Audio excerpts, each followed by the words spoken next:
बिस्मिल्लाहिर्रहमानिर्रहीम। अस्सलाम वालेकुम व्यूअर्स। तो कैसे हैं आप? अल्हम्दुलिल्लाह अल्लाह के फजलो करम से और आपकी बेशुमार दुआओं से मैं ठीक उम्मीद करती हूँ कि आप भी ठीक होंगे, खुश होंगे और हैप्पी लाइफ गुजार रहे होंगे। तो आज मैं अल्हम्दुलिल्लाह बहुत ही टेस्टी, बहुत ही मज़ेदार सी एक पराठे की रेसिपी लेके आई हूँ।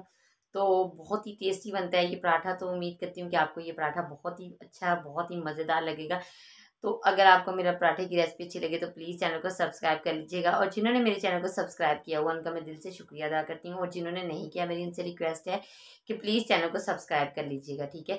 तो आइए हम पराठा बनाना स्टार्ट करते हैं। तो चलते हैं किचन में और हम पराठे की रेसिपी को स्टार्ट करते हैं।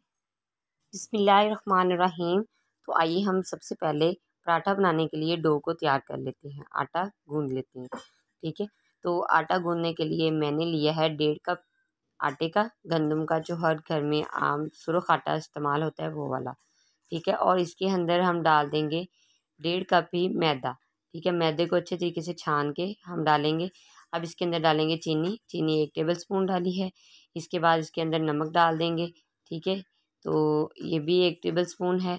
तो ये है कुकिंग घी, सॉरी, आप कुकिंग ऑयल भी डाल सकते हैं, घी भी डाल सकते हैं, ये आपकी मर्ज़ी है, ठीक है। तो अब हम इसे अच्छे तरीके से मिक्स करते हुए अच्छे तरीके से गुठलियाँ बनने के बगैर ही मिक्स कर लेंगे, क्योंकि अगर हमारी गुठलियाँ बन गई तो फिर आटा हमारा जो है ना वो अच्छे तरीके से डो इसकी तैयार नहीं होगी।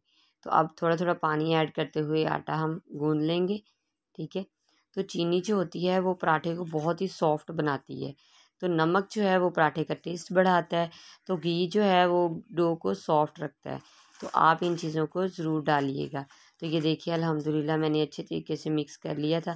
तो अब इसे हम 5 से 7 मिनट के लिए अच्छे तरीके से गूंद लेंगे, ठीक है, ताकि जो है ना अच्छे तरीके, जितना अच्छा आटा गूंदा जाएगा उतना ही अच्छा हमारा पराठा बनेगा, ठीक है। तो ये रेसिपी बहुत ही आसान सी रेसिपी है। तो देखिए अल्हम्दुलिल्लाह आटा मैंने गूंद लिया है।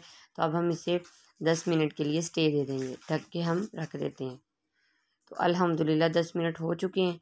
तो अब मैंने लिया है घी मैंने लिया है 2 टेबल स्पून, ठीक है। तो इसके अंदर डाल देंगे हम 2 table spoon, 1 table spoon cornflour डालेंगे और 1 टेबल स्पून हम डालेंगे मैदा।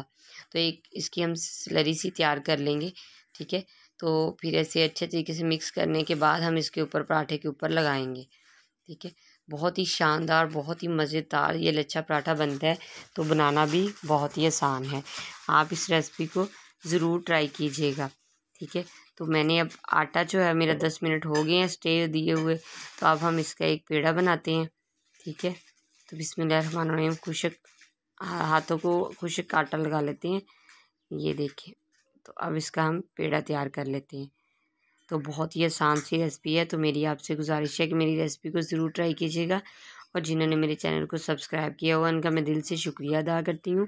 जिन्होंने नहीं किया मेरी उनसे रिक्वेस्ट है कि प्लीज़ चैनल को सब्सक्राइब कर लीजिएगा।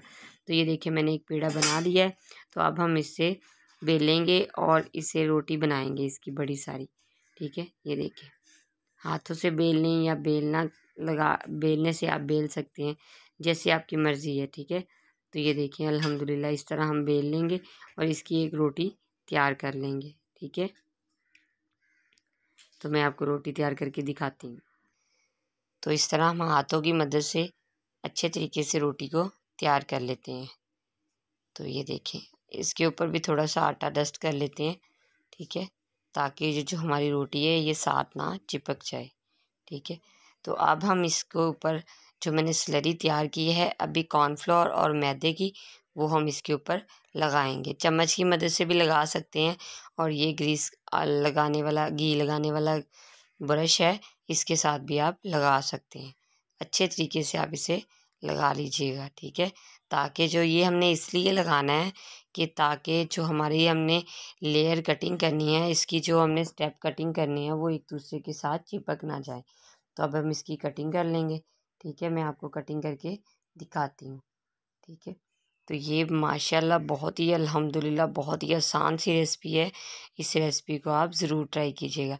तो अगर आपके पास छुरी है तो छुरी से कर लें, नहीं तो आप पिज़्ज़ा कटर के साथ भी कर सकते हैं, क्योंकि हर घर में पिज़्ज़ा कटर तो मौजूद नहीं होता ना, तो इसलिए छुरी के साथ कर लीजिएगा। तो ये देखें अब हम इसके ऊपर